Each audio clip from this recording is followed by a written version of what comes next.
இனிய நிகழ்ச்சியின் தனக்கது வாழாது தளபதிக்காக வாழ்ந்து கொண்டிருக்கிற கழகத்தின் பொதுச் செயலாளர் என் அன்பிற்கினிய அருமை அண்ணன் பொசி ஆனந்தன் அவர்களே, தேர்தல் பிரிவுடைய செயலாளர், போர்ப்படை தளபதியாக விளங்கி கொண்டிருக்கிற அன்பிற்கினிய சகோதரர் அர்ஜுனன் அவர்களே,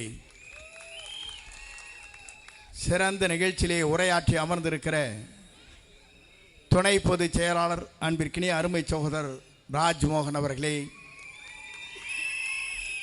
சிறந்த நிகழ்ச்சியிலே கலந்து கொண்டிருக்கிற ரமேஷ் அவர்களே,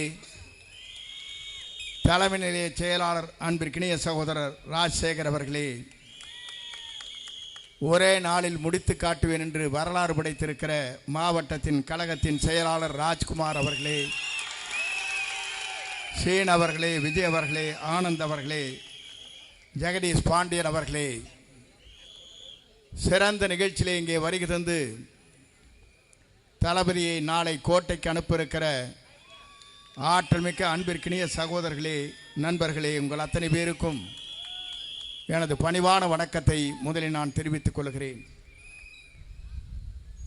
1972 என்னுடைய பயணத்தை துவங்கினேன். முதலே புரட்சித் தலைவர் கோட்டைக்கு அவரோடு செல்லுகிற வாய்ப்பு எனக்கு கிடைத்தது. அதற்கு பிறகு புரட்சித் தலைவர் அம்மா வழியில் கோட்டைக்கு செல்கிற வழி எனக்கு அந்த வாய்ப்பு கிடைத்தது. 45 ஆண்டு கால அரசியலுக்கு பிறகு என்னை தூக்கி எறிந்ததற்கு பிறகு என்னை தூக்கி பிடித்தவர் தான் தளபதி என்பதை இன்றைக்கும் நான் நெஞ்சத்தோடு, ஆனால் இங்கே அமர்ந்து கொண்டிருப்போர் நிலை வேறு, நாளை ஆளப்போகிற நிலையே வேறு என்பதை நான் அறிவேன். நான் இதை குறிப்பிடுவதற்கு காரணம், மூன்றாவது தலைவராக நாளை ஆட்சி கட்டளை அமரப்போகிற நம்முடைய வெற்றி தளபதி தான் ஆட்சி ஆளப் போகிறார். நான் இதை குறிப்பிடுவதற்கு காரணம், எல்லா இயக்கங்களும் இருக்கின்றவர்கள் வியந்து போயிருக்கிறார்கள். நாட்டிலே நாம் இன்றைக்கு கடலூரிலே பேசுகிறோம், கடலாக மக்கள் இங்கே கூடியிருக்கிறார்கள். அனுமதி ஒரே நாள் தான்.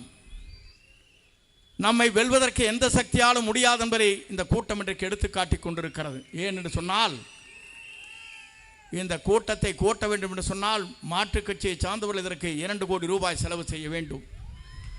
1 ரூபாய் கூட செலவு செய்யாமல் இங்கே கூட்டம் கூடப்பட்டிருக்கிறது என்று சொன்னால், இது தளபதிக்கு பின்னாலே இருக்கிற ஆர்ப்பரித்து வருகிற கூட்டம். இந்த கூட்டத்தை எவராலும் வெல்ல முடியாது. ஏனென்று சொன்னால், அதை சொல்வதற்கு காரணம், நம்முடைய கொள்கை தலைவர்கள் இருக்கிறார்கள். கொள்கை தலைவர்களை பொறுத்தவரையிலும் அஞ்சலை அம்மா அவர்கள் இந்த மண்ணிலே பிறந்தவர், இந்த நாட்டிற்காக தியாகத்தை செய்தவர். அவருடைய நினைவு நாள் இன்றைக்கு. அதைத்தான் எண்ணி பார்க்கிறேன். கடவுளே, அந்த நாளிலே நான் பேசுகிற நல்ல வாய்ப்பு எனக்கு கிடைத்தவனுக்கு கூறாட கோடி நன்றி மலர்களை உங்களுக்கு நான் தெரிவித்துக் கொள்கிறேன். இன்று எனக்கு முன்னாலே பேசியவர் சொன்னார்கள், தந்தை பெரியார், காமராஜர் அவர்கள், அதே போல சட்டமேதை அம்பேத்கர் என்று சொன்னார்கள். விடுதலைக்காகவே தன்னை அர்ப்பணித்துக் கொண்டிருக்கிற பல்வேறு தலைவர்கள் இங்கே இருக்கிறார்கள். நம்மை பொறுத்தவரை நான் இன்னைக்கு எண்ணி பார்க்கிறேன், ஒரு வரலாறு படைக்கப்பட்டிருக்கிற இந்த கடவுளில் நாளை ஆட்சி மாற்றத்திற்கு இந்த கூட்டம் தான். நான் பார்க்கிற போது இங்கே குறைவான கூட்டம் இருக்குமா என்று நான் எண்ணி வந்தேன். ஆனால் வெற்றி விழா கூட்டத்தை போல இங்கே கூட்டம் கூடியிருக்கிற காட்சியை நான் காணுகிற போது, உங்களை வெல்வதற்கு எந்த சக்தியாலும் இனி தமிழகத்திலே முடியாது என்ற வரலாற்றை நீங்கள் படைக்கப் போகிறீர்கள். இந்த வரலாற்றுக்கு சொந்தக்காரர்கள் நீங்கள். இங்கே எனக்கு முன்னாலே உரையாற்றுவர் சொன்னார்கள், 2 ஆட்சிகள் தமிழ்நாட்டில் ஆண்டு இருக்கிறது. புரட்சி தலைவருக்கு பிறகு, புரட்சி தலைவர் அம்மாவுக்கு பிறகு ஆட்சி நடத்தியவர்கள் இன்றைக்கு ஆட்சி நடத்தி கொண்டிருக்கிறது. அத்தனை பேருக்கும் நான் இன்றைக்கு சொல்கிறேன், இன்றைக்கு திராவிட முன்னேற்ற கழகத்தை ஆட்சி கட்டிலிருந்து தூக்கி எறிவதற்கு ஒரே சக்தி தான் நம்முடைய தளபதி ஒருவரால் தான் முடிவை தவிர எவராலும் முடியாது என்பதை நாட்டு மக்கள் ஏற்றுக்கொண்டிருக்கிறார்கள். நீங்கள் கவலைப்பட தேவையில்லை. சில பேர் இடையிலே வருகிறார். நான் இன்றைக்கு சொல்கிறேன் அவர்களுக்கெல்லாம், உங்களால் என்றைக்கும் திராவிட முன்னேற்ற கழகத்தை வீழ்த்த முடியாது. வீழ்த்துகிற சக்தி நம்முடைய தமிழகத்தின் வெற்றி தளபதியாக விளங்கி கொண்டிருக்கிற தளபதி ஒருவரால் தான் முடியுமே தவிர எவராலும் முடியாது என்பதை நீங்கள் உணர்ந்திருக்க வேண்டும். சில பேர் நினைக்கிறார்கள் அங்கே இங்கு ஓடிக்கொண்டிருக்கிறார். அந்த ஓடுகிற நண்பர்களுக்கு சொல்லுகிறேன், வீழ்த்தும் சக்தி இங்கே தான் இருக்கிறது, மறந்து விடாதீர்கள்.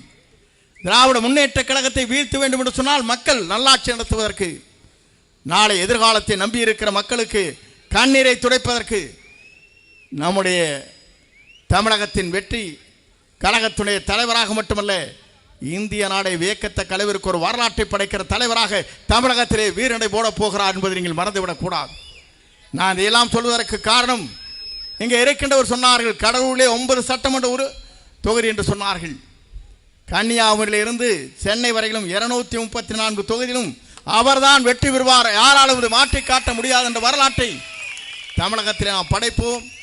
நான் எதற்காக சொல்லி என்று சொன்னால், காலத்தின் சூழ்நிலையை கருதி நான் உரையை சுருக்கி இங்கே பேசிக் கொண்டிருக்கிறேன். ஏனென்று சொன்னால், நீங்கள் 3 மணிக்கு இங்கே வந்தீர்கள். ஆனால் மாற்றுக் கட்சியை பார்க்கின்ற போது 1 மணி நேரம் கூட கூட்டம் இருப்பதில்லை. காலி சேர்களை நாம் பார்க்கிறோம். ஆனால் காலி செய்கிற கூட்டம் தான் இங்கே வெற்றி கழகத்துடைய தலைவருடைய பட்டாளங்கள் இங்கே இருக்கிறது என்பதை என்னால் உணர முடிகிறது. அதைத்தான் இங்கே சொல்லுகிற போது, பூட்டிய இரும்பு கதவை உடைத்துவிட்டு சிறுத்தியே வா, நாம் சொல்லும் வழிகளை கொள்கைகளை நீங்கள் முரசுகளாக கொட்டி வாருங்கள் என்று அழைத்து விடைபெறுகிறேன். நன்றி, வணக்கம்.